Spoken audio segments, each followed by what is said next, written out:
back of the hall was becoming louder. People were shouting. Many high, shrill voices mingled with fewer deep male voices, moving towards a resolution of the crisis, as in the final movement of a concerto. Dr. Bagnall seemed to have lost all interest in his lecture notes. He leapt down, almost athletically, from the stage and joined Sarah's father and aunt in the side aisle. Sarah absorbed herself in methodically cleaning the pages of the lecture notes. Some of the writing had been washed off with the liquid of the tomato, and her handkerchief was stained with red juice and blue ink. "That's just not big enough for the job," said a voice that reverberated like a double bass. Sarah saw a large white handkerchief first, and behind that, a tall figure silhouetted against the harsh lighting.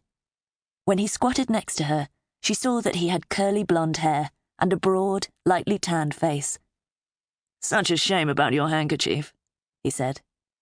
"We'll never know Dr. Bagnall's last point now," said Sarah.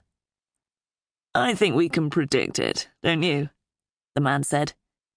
"You have some tomato on your sleeve. Use my handkerchief." His hand holding out the handkerchief was large, with long fingers. They could span an octave easily. As she took his offering, her fingers accidentally touched his. She felt a shock, as if she'd felt something very hot, and withdrew her hand so quickly that his handkerchief fell onto the floor. Each of them went to pick it up simultaneously, and again she felt that electric touch. She was blushing now, and didn't want to look up. As she wiped up the few tomato seeds clinging to the sleeve of her pale grey jacket, she noticed the monogrammed initials HV on a corner of the handkerchief. "I'm Henry Vincent," the double-bass man said. "Delighted to meet you, Miss Sarah Cameron. Charles Barkley told me who you are." She wound the handkerchief around her fingers.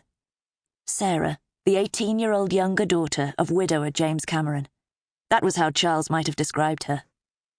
She wasn't usually shy, but she didn't know quite what to do or say next. To offer to return the handkerchief after having it laundered seemed forward, as if she were proposing a future meeting, while to return it covered in tomato seeds seemed inappropriate too. She wished that Aunt Charlotte would join them to offer some guidance, but most of all, she wished her blushes would subside. The fuss at the back of the hall was now over, and people were resuming their seats. Henry Vincent said, "Let me take that from you. You've bandaged your left hand expertly. With all those bits of tomato pulp, it looks like a shocking injury." She laughed and unwound his handkerchief. His eyes seemed yellow in the artificial light, as yellow as the eyes of next door's cat, Lucifer. But people didn't have yellow eyes. They must be hazel or light brown. She forgot her earlier embarrassment and stared at him, almost mesmerized by the yellow.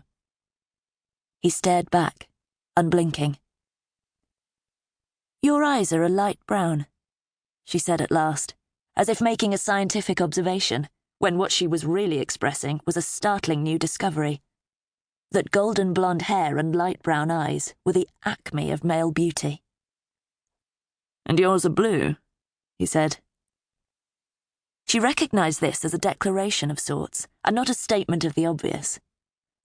Their eye contact was broken by the appearance of her father, who was puffing slightly after his climb up the stage steps. "Such an unpleasant incident. This sort of thing should never happen," he said, nodding to Henry. "Though Dr. Bagnall did go on too long. We'll have to schedule him last next time." "Or not at all," said Sarah. Henry followed her down the steps. "There's a lesson to be learned from every incident, our old parson used to say," he said. "Let's hope the good doctor has learned his," Sarah said. "Up with brevity." "And down with repetition." She stopped and grinned at him. He smiled back. The gap between his two front teeth reminded her of a rodent, of the endearing mole variety. Before she sat down next to Aunt Charlotte, she observed him moving along the line of seats several rows behind and sitting next to Charles Barkley. Charles, a man of average appearance in every regard, looked slight next to Henry's tall figure. "I wouldn't have missed this for the world," she said to Aunt Charlotte, whose hat had become tilted at a jaunty angle in the excitement. "Nor I, but the most..."